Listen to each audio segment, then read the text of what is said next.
Sometimes during a zombie apocalypse, you have to hit the road at a moment's notice. I'm gonna give you some tips on how to scavenge food in the wild. Plants can be tricky, but there are a couple that are always good staples, like dandelions and grass. Berries. White, green, yellow, 90% of the time, those are gonna be toxic.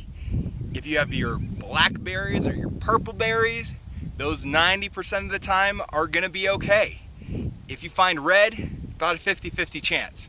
If you find some berries that are like a raspberry, they're called aggregate berries, 100% of the time those are gonna be okay, unless you're in Alaska.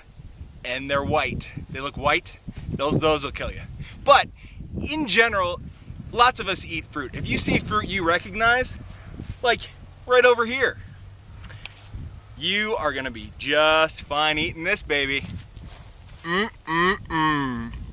Now let's talk about bugs. If you find something with 6 legs or less, doesn't sting you, and isn't brightly colored, you could probably eat it. Pull off the head, wings, and legs and boil that sucker, because it might have parasites inside it. Once all that's done, you're gonna have yourself a nice little snack. Now with all wild edibles, you've gotta be careful. If you're close to civilization, there may be pesticides on the plants and parasites in the animals. So best to prepare, bring some food so you don't have to scavenge. But hopefully if you do have to scavenge, you've learned something today that could help.